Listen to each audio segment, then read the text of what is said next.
Well, I had a doctor that took care of my wounds and most of the other soldiers' wounds.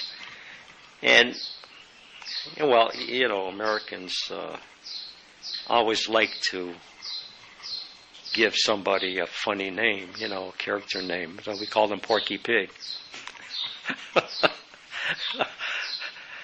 And he actually was a very compassionate doctor, man.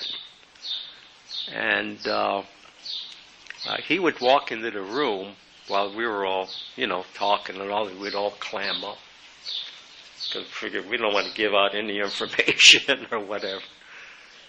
And he sort of sensed this, that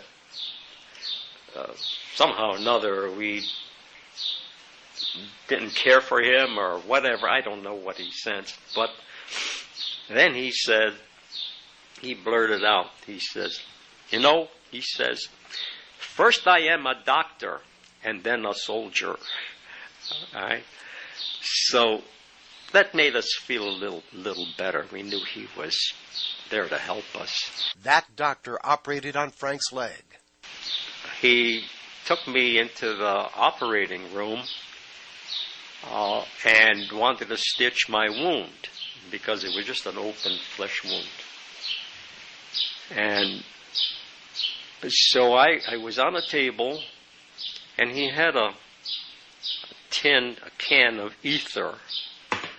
I guess he was going to give me some ether.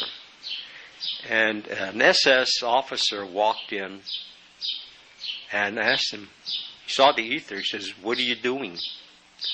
And he told him that he had to give me the ether so he can stitch my leg.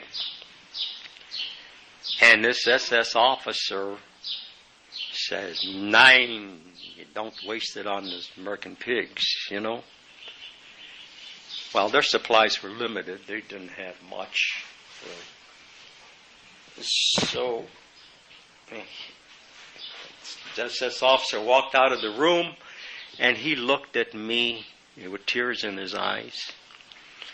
And he told me, he says, "I'm sorry." He says, I can't give you any ether. So he proceeded to stitch my wound. He gave me 6 stitches. But every time he stuck that needle in my leg, he had an extra tear coming down his eye. But he didn't know that I didn't feel a thing. My leg was numb from the injury.